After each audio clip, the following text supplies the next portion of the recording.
screech sliced through the quiet suburb like a blade sharp and surreal.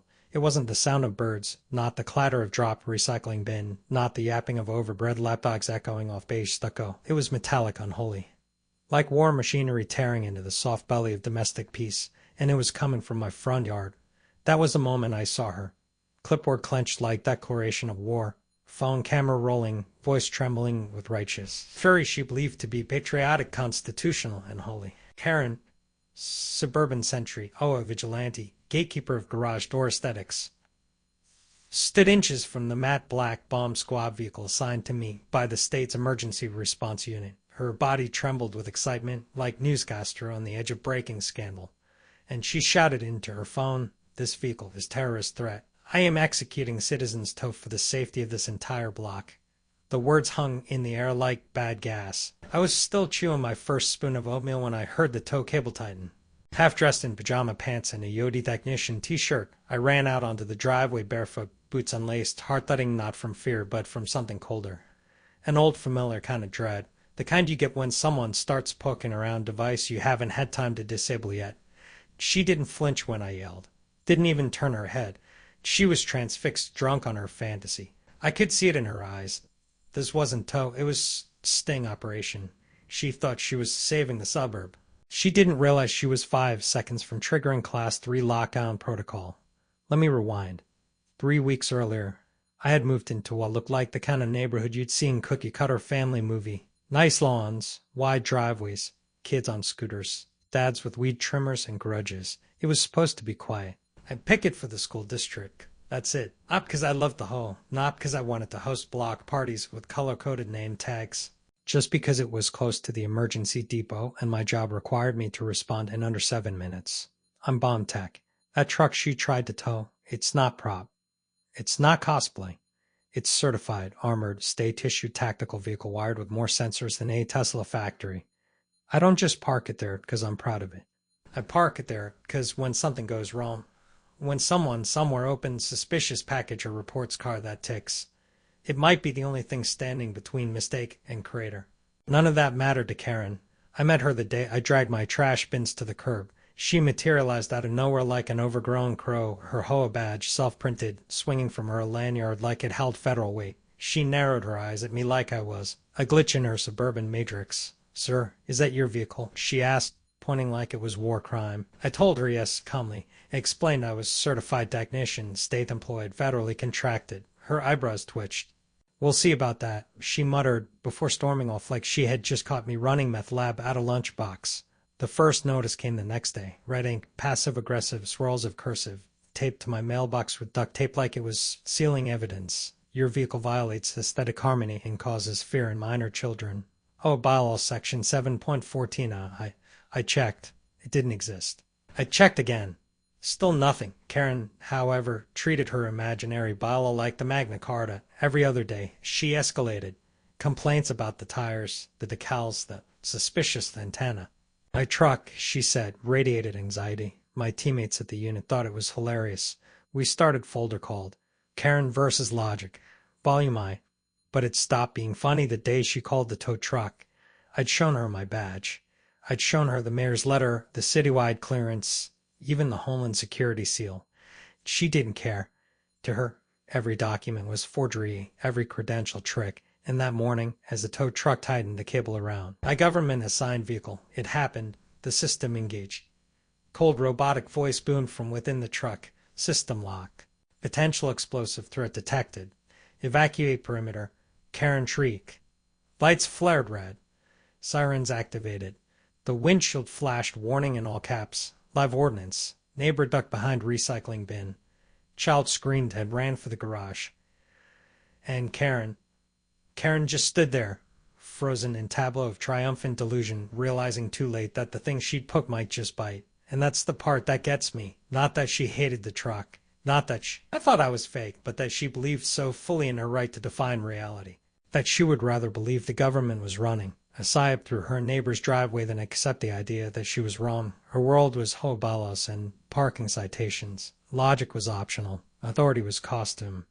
And in that moment, I realized something that chilled me more than any device I've ever diffused. She wasn't just annoying. She was dangerous. because Karen wasn't trying to understand. She was trying to win. Later that day, when two unmarked black subs rolled up, she was still filming, still shouting about vehicular terrorism. My commanding officer stepped out, looked at her, then looked at the truck, then sighed like man who'd seen this movie too many times. "Oh God," he muttered, "not another HOA." But Karen wasn't finished. She accused us of drug use, claimed we were shadow operatives, said normal people don't react that fast unless they're on something. The officers were polite, professional. They showed her the documentation.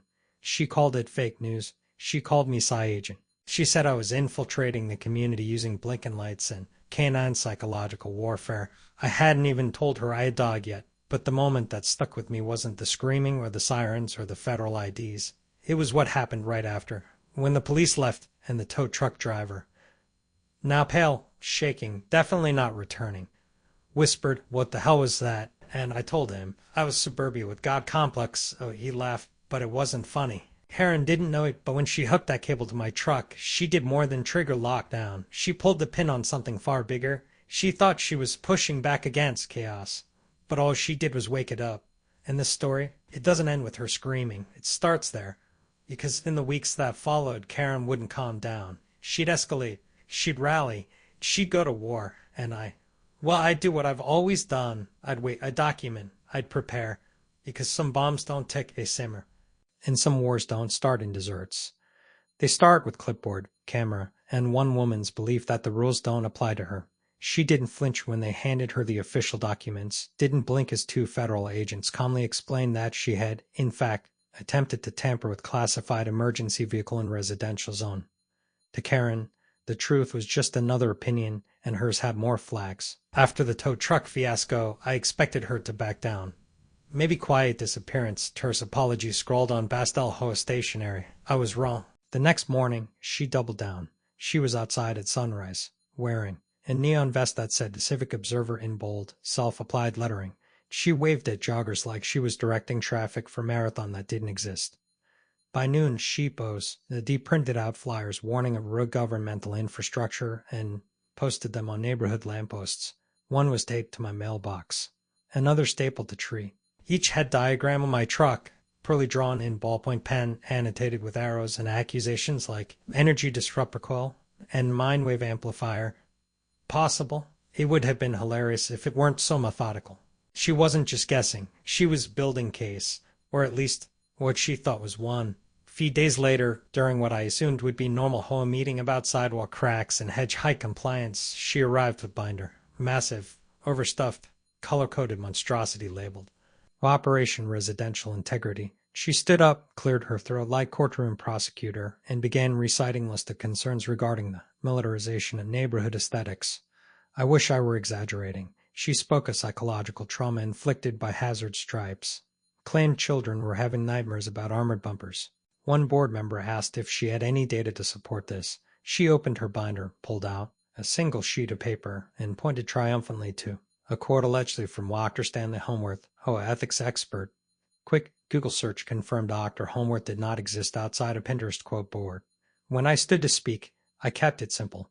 Explained my role, my vehicle's legal clearance, the reasons for its presence. I handed them notarized letters. One member thanked me. Another asked, in earnest, if the vehicle could be moved a few feet to the left to avoid looming over the begonias. I agreed. But Karen, seated with arms crossed and lips pursed like disappointed principal, declared it an act of manipulation. This is how they operate, she said, I starting like she expected drones to descend mid-meeting. First the truck, then the surveillance, then they tell you where your mailbox can go. The room was silent, not because anyone agreed, but because everyone was starting to realize something none of us wanted to say out loud. She was unraveling and dragging the whole neighborhood with her. The next escalation came without warning. I was coming home from a late shift, still in uniform, boots caked with dry mud from a drill run, when I saw her standing at the entrance to the block. Cones placed in, a triangle, a folding table, a whistle around her neck. She waved me down like I was a speeding suspect. Checkpoint, she said, I sharp. Neighborhood lockdown is in effect. I paused. Karen, I said, gently, you can't blockade public street. She stepped closer. I have authority. From who? I asked. She looked genuinely surprised that the question had never occurred to her. From responsibility, she answered, as if that settled it. Minivan behind me, honk. She glared. You might want to check your undercarriage. That's where they hide the signal boosters. I should have left it. I should have walked inside and pretended it didn't happen, but I couldn't. Not when she started filming again. Not when she pointed her phone at me and declared to her invisible followers that the operation was ongoing. Later that night, I received message from one of the other residents. Tom, quiet guy, night shift worker. He sent blurry photo note left on his porch. It read, Are you with the truck, man? I saw you talking. Be careful. Loyalty is track. He ended his text with, Oh, I didn't have an answer. The next morning, there were flyers on every doorstep. Crayon-colored diagrams of enemy assets. My truck was circled in red with arrows pointing to exhaust vents labeled gas dispersal units. Photo of my dog. Yes, my dog. Was attached with the caption, Biological intimidation asset. That one I've framed. I needed proof that this wasn't just harassment. It was absurdism weaponized. But then it stopped being funny. One evening, I walked out to my truck and noticed the license plate had been unscrewed, then reattached. Crooked, fingerprint smudged, and upside down. I didn't touch it. Called it in instead. Within the hour, 2 agents from the county tactical division came by. They scanned the vehicle, photographed the tampering, and quietly confirmed what I feared. Someone had tried to scan the undercarriage. Karen watched from her window, phone in hand, mouth slightly open like she was preparing for a press conference. She didn't realize the agents weren't here for me. They were documenting her. That week, she posted a grainy photo of their sous vide to the neighborhood forum. Captioned it, Victory. They came to inspect my claims. Truth wins. Neighbor commented, They weren't inspecting anything. They were protecting him from you. She deleted it within minutes. I wish it ended there. But then came the dummy, the training dummy that is. Every tech unit keeps one. Rubber body marked clearly, inert, used for positioning drills. Mine was stored in the back of the truck, behind locked doors, or so I thought. That afternoon, while I was unloading groceries, Karen sprinted across my yard like linebacker possessed. She yanked open the rear door. No idea how she got the lock code. And pulled out the dummy, and then she ran, holding it above her head like torch, screaming, I have the bomb. I have the bomb. Neighbors spilled out of their houses. A man dropped his sandwich. A toddler cried. Karen ran 2 houses down before Frank, retired Marine, 6'3", arms like tree trunks, stepped in her path and said calmly, Ma'am, that's Mannequin. She tried to juke around him. He placed one hand on her shoulder. She collapsed like an opera singer at final curtain. Fell onto neighbor's lawn. Sprinkler kicked on. Soaked her head to toe as she gasped for breath, shoving about. Military puppets, and last stand of free thought. That night, Officer Rayburn knocked on my door. Same guy from the original incident. He looked exhausted. She's filing another complaint, he said. This time, she says your truck emits radio waves that induce hallucinations. I didn't laugh. I just asked if I could get a copy of the body cam footage. You'll want it, he said, for the lawsuit, or the memoir. And maybe that's when it hit me. This wasn't about trucks. It wasn't about laws or permits or bylaws made up on the back of CVS receipts. It was about control. Karen had lived here long enough to believe this neighborhood belonged to her. The fences, the flowers, the quiet sidewalks. These were her kingdom. And I, simply by parking where I was ordered to, had reminded her that the world no longer bent the way it used to, that rules written on clipboards don't hold up when federal seals are involved. And, worst of all, that no one was listening anymore. But she wasn't finished. Not even close. The morning after the sprinkler incident, the air in the neighborhood felt still, not peaceful, not tense. Just holding its breath. It was as if every garage door, kitchen blind knew something irreversible had happened. Karen hadn't spoken since her dramatic long collapse, but silence from her wasn't comfort. It was warning. Her quiet meant planning. And planning from someone who believed training dummy was live explosive was nothing short of terrifying. I sat on my porch with black coffee and headache that refused to fade, staring at the bomb truck parked in its now semi-mythical position. The new antenna had arrived, legitimate equipment upgrade, but I hesitated to install. Not because I feared her retaliation. I was beyond that. But because I knew she'd see it not as an antenna, but as escalation. She didn't see tools. She saw threats. And this morning, I had feelings she would make her next move. The feeling was correct. At 9:17 a.m., black SUV pulled into my driveway. Not federal this time. Local sheriff's department. 2 uniformed officers stepped out, but behind them, trailing in that careful, smug gait of someone who thought they were part of something much bigger, was Karen. She was wearing pantsuit, real one this time, navy blue with golden epaulets stitched into the shoulders. It looked like something from a high school theater department trying to portray an air marshal. She carried no clipboard today. Instead, she had a small rolling suitcase and a laminated badge swinging from a lanyard around her neck that read, Interim President HOA Emergency Oversight Council. I had never heard of such council. I doubt anyone else had either. The sheriff introduced himself, Deputy McAllister, and explained they were conducting follow-up on formal complaint filed against me and my vehicle. The nature of the complaint? Weaponization of public space. I asked, as calmly as possible, if this was a real charge. He gave me that weary look cops get when they're forced into nonsense and said, "We just need to document everything, sir. Standard protocol." Karen stepped forward. "You may want to document the secondary vent on the driver's side," she said. "That's where the frequency drift emerges." She said it like real term, like she had studied schematics at Langley. I bit the inside of my cheek until it bled. The officers took few photos. I handed over my permits again.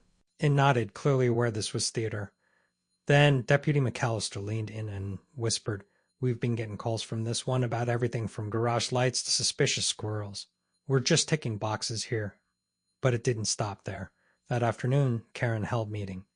Not regular HOA meeting, but an emergency town safety briefing, which she hosted on her front lawn. She set up folding chairs. She brought out speakers.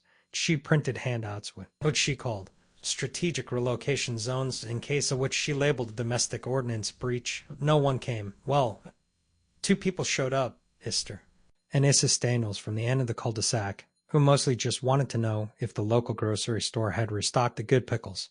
Karen stood under a beach umbrella, holding a microphone connected to a karaoke machine, preaching about frequency warfare and electromagnetic morale disruption. She held up a printout of my dog and called him an emotional pressure vector. My dog, Rusty, barked once and fell asleep under the porch. By the next morning, Sheepos indeed changed tactics. The flyers were back. But this time they weren't just warnings, they were citations. Fake ones. Official-looking violation notices placed on residents' mailboxes accusing them of collusion by non-reporting. Anyone who waved at me, parked near my house, or didn't publicly denounce the truck was now complicit. One neighbor, who'd done nothing but compliment my landscaping, once found notice taped to her car. "You are known to consort with unauthorized vehicular entities." She thought it was prank, until Karen knocked on her door holding USB drive, offering to show her archived surveillance footage. That neighbor moved out 3 weeks later. Still, I tried to play it straight. I lugged everything. Dates, photos, timestamps, every incident, every notice, every video. I built a dossier, not out of paranoia, but necessity. Because when someone believes they are the only barrier between order and collapse, they will find justification in anything. When the whole board finally attempted to intervene, she arrived with a stack of documents printed from conspiracy forums. At one point, she quoted a man on Reddit as her security advisor. When challenged, she insisted HOA bylaws allowed for emergency power transfers in times. A perceived community destabilization. I asked which bylaw. She said, "The spirit of Article 5. There is no Article 5. Then came the petition.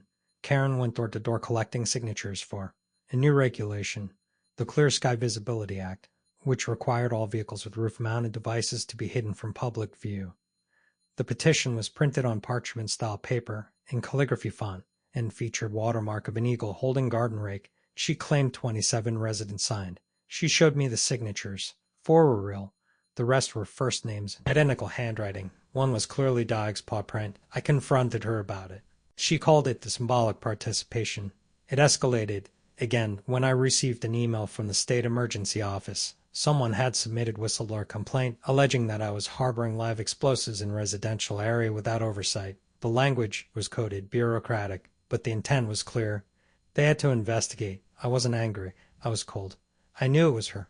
Not just because of the phrasing, emotional destabilizers, military-grade signaling patterns, undercover deployment of armored asset vehicles, but because she misspelled vehicle the same way she had in 3 of her flyers. Vickle. I forwarded my documentation to my contact in the mayor's office. 3 hours later, I got call. His name was Lyle, former squad mate, now liaison between emergency services and local governments. When I explained the scope of what had been happening, how far Karen had gone, how many steps she had taken beyond rationality, he didn't hesitate. "This isn't a HOA issue anymore," he said. "This is obstruction, possibly criminal." I asked if he'd come out. "Already on my way," he said. And just like that, this quiet cul-de-sac, once known for its rose competitions and sidewalk truck drawings, became an active site of federal interest. Lyle arrived in uniform, not to intimidate, but to send message. Order was returning. He spoke to the board first, calmly and firmly laying out the consequences of knowingly submitting false federal complaints. Karen tried to interject.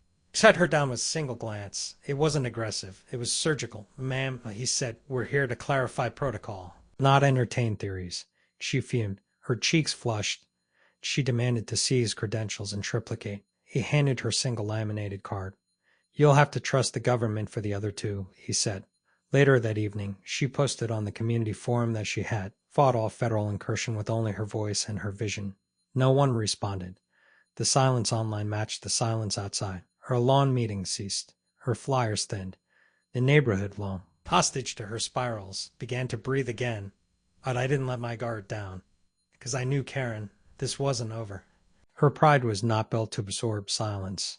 She needed a finale, a spectacle, and I could feel it coming like the static before a storm. It started with a padlock, a gleaming, oversized padlock looped through the handles of the HOA clubhouse double doors, secured with a steel chain like something out of a prison movie. A fluorescent orange notice flapped against the glass.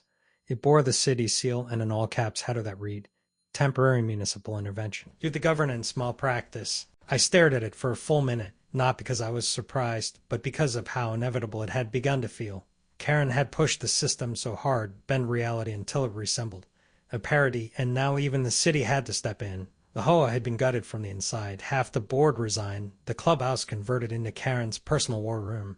And then the locks changed. When Karen arrived that morning, clipboard in hand, fully prepared to deliver her next set of proclamations, she found herself locked out of her own fantasy. She stood frozen on the steps, her mouth slowly opening and closing, gripping her clipboard like a shield as the wind caught the edges of her flyers and scattered them like dying leaves.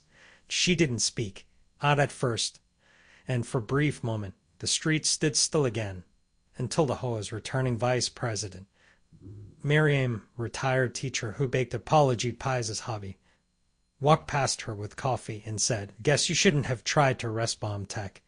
Karen didn't respond. That was the first sign something had shifted, but silence wasn't surrender. She retreated, and when she returned, it was with strategy. Within days, a new wave of activity emerged. Not confrontational, not chaotic, but insidious. Karen began canvassing the neighborhood again, not with threats or flyers, but with concerned citizen surveys. She claimed she was gathering feedback for post-HOA Civic Coalition and asked questions like, "How safe do you feel living near tactical equipment?" Or "Would you support community initiative to restore visual tranquility?" Most people didn't answer. Few told her to leave.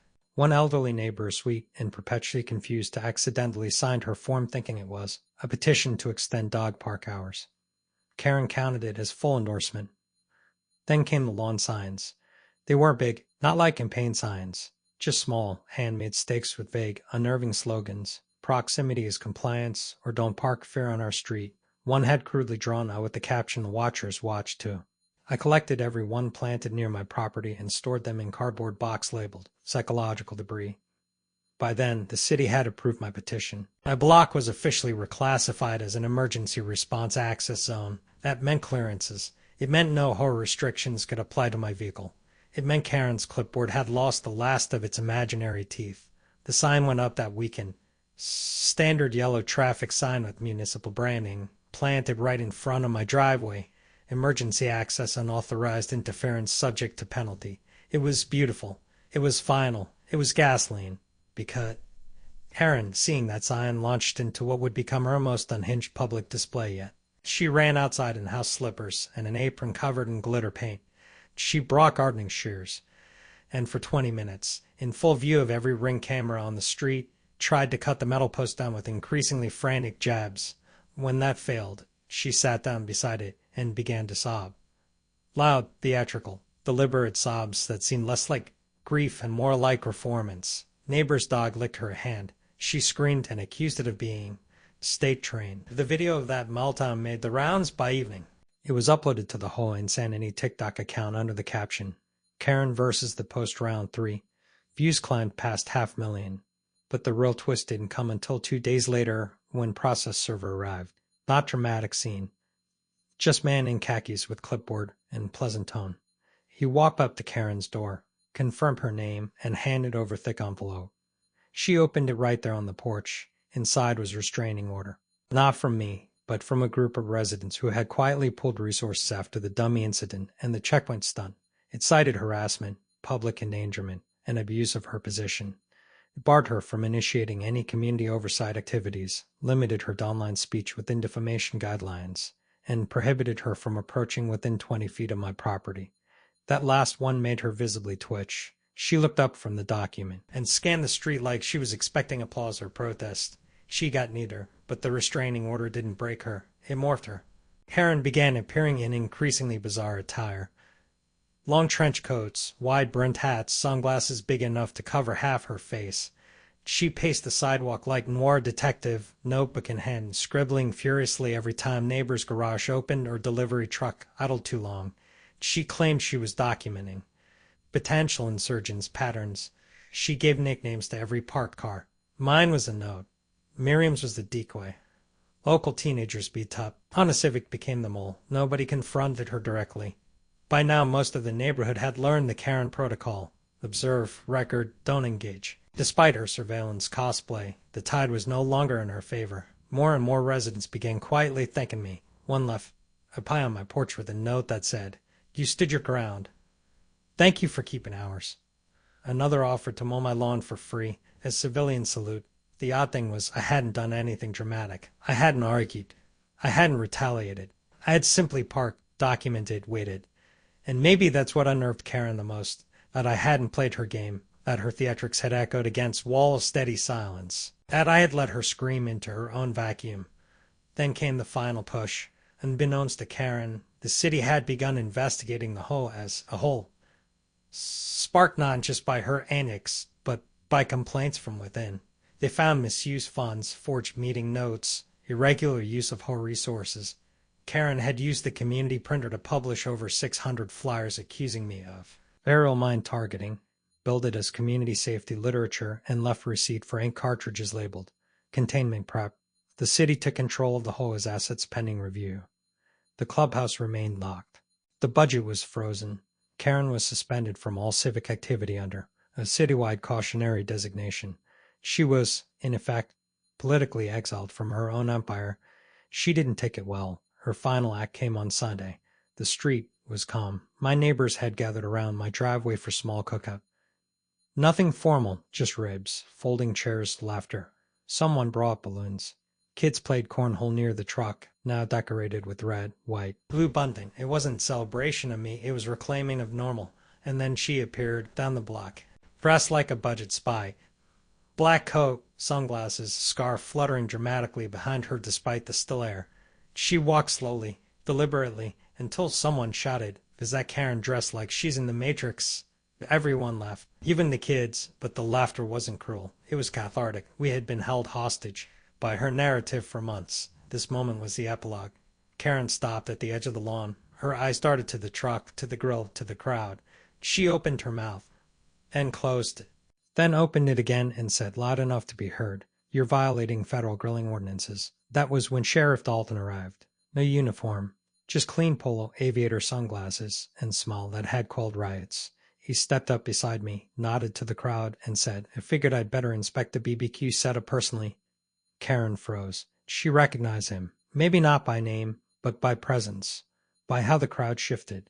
She started to say something. He raised hand. "Ma'am," he said, "you need to let it go." For once, she didn't argue, didn't scream, didn't cite law that didn't exist. She just stood there, gripping her clipboard like it was the only thing still tethering her to relevance. And then, without another word, she turned and walked away. 3 days later, her house had for sale sign in the yard. Within a month, it was sold to Navy vet and his wife. Both warm, practical, grounded. The first thing they did was paint over the fence Karen had used as her manifesto board. The second was to plant small American flag garden, each one lit by solar-powered spotlight at night. The third was to invite me over for lemonade. And just like that, the war ended. The flags fluttered under the soft breath of late summer wind, the red, white, and blue standing in bright contrast against the freshly painted white picket fence that had once hosted Karen's personal conspiracy wall. The new family, Brent and Leela, both Navy veterans, had wasted no time reclaiming the yard from madness. Every trace of paranoia was gone. No more flyers nailed to trees, no Aufsauern sketches, no motion-activated chimes set to play Beethoven's Fifth every time squirrel wandered past. In their place were solar lights, lawn chairs, and a quiet that faltered. The calm was real now, not the brittle hush before an explosion, but the deep exhale after the last one has passed. Still, I couldn't shake the habit of glancing over my shoulder every few steps. The ghost of Karen's clipboard still loomed in the back of my mind like muscle memory from long campaign. But for all her noise, she had become just that, ghost. Her name didn't come up anymore. People spoke of her only in euphemisms. The previous tenant, or the clipboard era. Her house sold within 17 days. All the videos were still online, the memes still spreading, the reaction edits now remixed with auto-tune. But she was gone, and I remained. My truck, now affectionately called the Guardian by the neighborhood kids, had become something of a mascot. Cute parents even used it as teaching moment. That man helps keep people safe, they'd say. Even when he's off duty. One Saturday, 7-year-old with popsicle in one hand and an American flag in the other knocked on my door and asked if he could draw a cartoon of the truck for his school project. I let him climb into the front seat. He called the antenna, the anti-villain laser. I didn't correct him. A month after Karen left, the local community newsletter ran a piece titled, From Chaos to Calm, How One Street Found Its Soul Again. The article mentioned my name, my job, the infamous incident with the dummy, and praised the neighborhood's resilience. What it didn't mention, what no one wrote down, was the tension I still felt every morning as I walked to the driveway, the small voice in the back of my mind that asked, is it really over? That answer came sooner than expected. It was mid-October when I received certified letter, thick envelope, official seal, Homeland Security. I thought for a moment it might be another complaint still echoing from Karen's crusade. But when I opened it, the message was clear. They were inviting me to speak, not to testify, not to explain, to speak. At closed-door roundtable about civil interference, domestic misinformation, and localized radicalization. Apparently my case had made its way into internal training slides, undersection called nonlinear obstruction, civic disruption, nonviolent actors. I read that sentence 3 times. It was bureaucratic, yes, but it meant they were listening. That someone, somewhere, realized that chaos didn't always come in the form of riots or explosives. Sometimes it came with badge that wasn't real, voice that never stopped, and refusal to acknowledge truth no matter how loud it ran. I accepted. The meeting was held in a sterile building near the Capitol. Fluorescent lighting, coffee that tasted like punishment. Around the table sat people from every level. Local sheriffs, legal analysts, behavioral experts, former HOA president from Arizona, who looked like he hadn't slept since 2019. When it was my turn to speak, I didn't rehearse. I just told the story, not of Karen specifically, but of what she represented. How power, even imagined, when combined with deep entitlement and relentless paranoia, can mutate into something toxic. I spoke about documentation, about patience, about how important it was not to match delusion with outrage. When I finished, no one clapped. They didn't need to. Their questions said enough. Back home, things continued to normalize. New whole board was formed. Measured reasonable, refreshingly boring. The new president was a retired accountant named Linda who cared more about sidewalk leveling than surveillance conspiracies. At the first meeting, someone brought donuts. No one yelled. It was glorious. The clubhouse reopened with 0 fanfare. The padlock was gone. In its place was a modest welcome back sign drawn in marker. It felt like the end of a movie, one where the villain had vanished. The town was safe, and everyone could return to arguing about trash pickup schedules. And then, like the final twist in serialized drama, something unexpected happened. I received package. No return address, no markings, just small brown box left neatly on my porch. Inside was note, black cover, spiral bound. The first page was blank. The second had one sentence. They'll believe you now. The handwriting was unmistakable. Karen's. At first I laughed. Sharp, involuntary, almost bark, but the deeper I flipped, the less I laughed. Pages of scroll. Diagrams, references, not to me, but to everyone. Neighbors smell carriers, random passers-by. It wasn't threatening. It wasn't even accusatory. It was disjointed, like record of war only she could. See, final epilogue written in ink and delusion. I didn't report it. I didn't tell anyone. I put it in locked drawer and left it there. Because what else do you do with a story that has nowhere else to go? A week later, the first holiday decorations appeared. Halloween. Plastic skeletons. Cotton cobwebs.